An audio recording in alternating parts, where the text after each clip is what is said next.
I've been calling every day. I've been rehearsing what to say, and now that day is finally here, when somebody is finally willing to listen to me, I barely even know what to say. Despite all the rehearsing, I'm so excited. Okay, let's start with the raw basics. Aliens exist. I mean, even the most hard science types in their little frumpy lab coats say there has to be some kind of life in the universe, based on the sheer pessimism of knowing and clearly understanding that humanity as a whole truly cannot be that special. But I'm talking about, like, aliens. Aliens that could be made of the same stuff as you or I, with the same thoughts as you or I, with the ability to communicate with the same level of higher consciousness, just like you or I. But, dare I say, I don't think that's just a hypothetical anymore. I think it's a genuine possibility that they, dare I say, walk among us. Literally, on planet Earth. Like, look, the US government has told us about the existence of aliens like 20 times already, but that's just their default response anytime they want something to escape by in the news with relative levels of legality or righteousness. But they have told us several times. Is that not proof of at least something? You're right to be suspicious. I mean, you've clearly done your homework, but Conspiracy Theory 101. 80% of conspiracy theories are usually just different flavors of racism and anti-Semitism, the Great Replacement, the higher powers that be, elites, blood libel, phrenology, lizards. A lot of it comes down to making somebody, literally anybody beyond the main demographic of people who become involved in conspiracy theories, be the one holding the bag. And that bag just happens to be Pandora's box in terms of containing every sin the world has ever known. 10% of conspiracy theories are things I bet we don't even know that we don't know, which is truly a terrifying thought. But 10% of conspiracy theories are just things that the government has admitted to doing, but nobody really seemed to care. Like the time the National Guard chopped a university, or the Tuskegee syphilis experiments. Like, look, Edward Snowden has single-handedly destabilized the nation's trust in the NSA and the awareness of being part of the most surveilled population, not just in time, but in the literal physical space of the world, and that weighs on a person's mind. But what is the average person going to do about it? Not leave their home? Not use electronics? Not own a birth certificate? But to get back on track, that's the thing. We're not just average people. You and I and you. We are special. We are going to be the ones who are right all along. Better to be laughed at than wrong. Sorry about the screed. I know what you're here for. I know exactly what you want. I just never get to do that. I know I sound like a nutcase to anyone who gets to the usual surface level of Bigfoot, UFOs, Roswell, but I'd like to think that I'm just a slightly more open-minded, slightly more informed, average citizen. But there's a point. There's a point to be made. I want to get even more specific.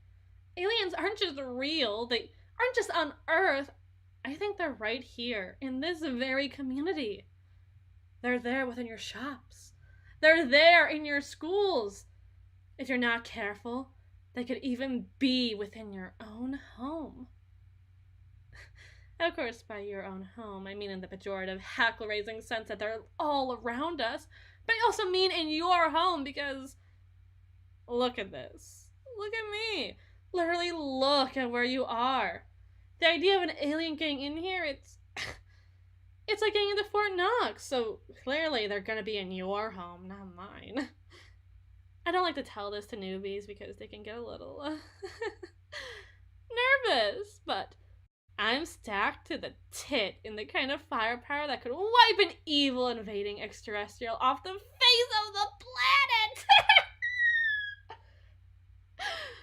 Though, that's only as a precaution, of course. Of course! What point would there really be of having an alternate life form on Earth with brand new biology? One not even possible to be conceptualized by humans, only to eviscerate it without any hope of dissection. Why, that would be the destruction of...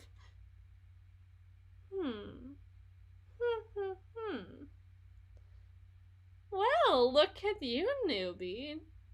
And here I thought that you were just a little green at the prospect of dealing with real paranormal investigators as opposed to your average crackpot, but actually you are looking a little green. Are you feeling alright? Maybe you should sit down. I know. The idea can be so overwhelming. Aliens. Around us, above us, beneath us, living alongside us as easily as anybody else. But the only way you'd be able to know the difference beneath the seemingly similar skin of another carbon-based life form is to quite literally cut it open and look inside. What a job that must be. If only they could name the autopsy tape after me. If only. Too bad I haven't found any alien scum yet, because oh boy, I think I'm gonna be selling off a few of those guns to pay for a few surgical lasers. To remove the human element of imperfection from the craft may very well remove the me from the process that excites me so, but for the sake of a set of fully functioning alien lungs that can process environments without oxygen, that only means more investigative opportunities await. Oh, if only I had a good source for a good pair of alien lungs. Huh? What? What if aliens aren't actually scum and aren't actually evil or really invaders? Well, what would they? What if they were misunderstood and alone and more or less scared, but they just so happened to find someone who seemed to be just as left out and just as lonely in a strange place that looks more and more like home, and after waiting forever to finally try to connect with them, they respond with a fervor and let them into their home, and then they slowly become convinced that despite their eccentricities, that this could just as easily be the person they spend the rest of their Zabornak-Humane life with. If you could just get them to understand that you mean no harm, and you never meant harm ever, except for that first time where you did mean harm, but that was mostly an accident and you were new, and you tried getting hit with a 16-wheeler and still feeling all puppies and cactuses, and also... Oh, you're done, okay, Oh, oh, oh, oh, dear, sweet, conspiratorial newbie. I admire you thinking outside the box. Usually us theorists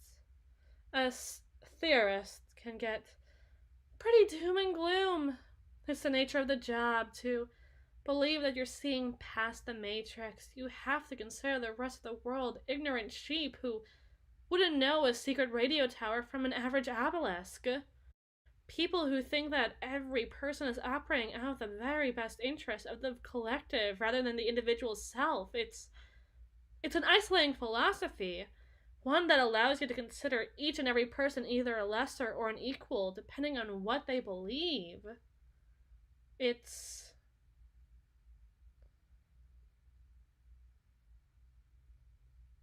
Needless to say, it's lonely, but it's it's just kind of sad to know that you're one of those lesser, naive, ignorant sheep. Of course, but the fact that you recognize it as a possibility, well, the first step to solving a problem is recognizing you have a problem. And I'm honored to be the one to send you down that pipeline personally. We'll make a crackpot out of you yet, I'm just sure of it. Well, if aliens aren't evil, why else would they be here? What love could they spare for humanity? What? You think there's some stupid alien out there capable of loving me? Now you're thinking like a crackpot. Because you sound absolutely crazy.